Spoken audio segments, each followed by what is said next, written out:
কোনো উৎসব নয়, গাজায় অনাহারে ফিলিস্তিনি মৃত্যুর প্রতিবাদে এই আয়োজন।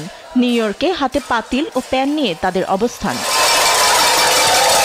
নিউ ইয়র্কে জিউস ভয়েস ফর পিস সংগঠনের ডাকা এ বিক্ষোভে যোগ দেন কয়েকশো কর্মী। যুক্তরাষ্ট্র ইসরায়েলকে অস্ত্র দেওয়ার বিরুদ্ধে অবস্থান নিয়ে নিউ ইয়র্ক সিটির সিনেটর অফিসে জড়ো হন তারা। ইহুদিরা গাজাকে বাঁচতে দাও, তাদের টি শার্টে লেখা ছিল এমন স্লোগান। এক পর্যায়ে তাদের আটক করে নিয়ে যায় পুলিশ। ফিলিস্তিন ভূখণ্ডে অনাহারে মৃত্যুর প্রতিবাদে শুক্রবার উত্তাল ছিল যুক্তরাজ্য। পূর্ব লন্ডনে হ্যাকনি টাউন হলের বাইরে ফিলিস্তিনের পতাকা উড়িয়ে দেন স্লোগান। আমার ধারণার বাইরে ছিল এতদিন একটি রাষ্ট্রকে স্বীকৃতি দেওয়া হয়নি।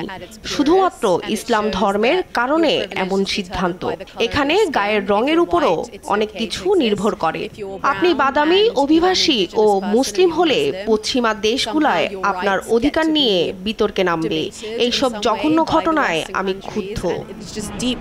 গাজায় আগ্রাসনের বিরুদ্ধে সরব দক্ষিণ আফ্রিকা। গাজায় গণহত্যার প্রতিবাদে উত্তাল কেপটাউন। আমিরাত ও পশ্চিমা দেশগুলো গণহত্যায় জড়িত অভিযোগ তুলে প্রিটোরিয়ায় বিক্ষোভ করেন তারা। আমি জানি না যুক্তরাষ্ট্র, ফ্রান্স, যুক্তরাজ্য ও জার্মানি কেন এই গণহত্যাকে অস্বীকার করছে। কিভাবে তারা এটি সমর্থন করে? উপত্যকায় যারাই খাবারের লাইনে দাঁড়াচ্ছে তাদেরই হত্যা করা হচ্ছে। এটা অনেকটা ইঁদুর ফাঁদে ফেলে হত্যার মতোই। আমরা এই কেমন পৃথিবীতে আছি? ফিলিস্তিনকে সমর্থনে ইয়েমেনের রাজধানী সানা ছিল জনসমুদ্র। অস্ত্র হাতে অংশ নেন হুথি সমর্থনের সমর্থক ও কর্মীরা। ফাতেমা তাসনিম, নিউজ ডেস্ক, দেশ টিভি।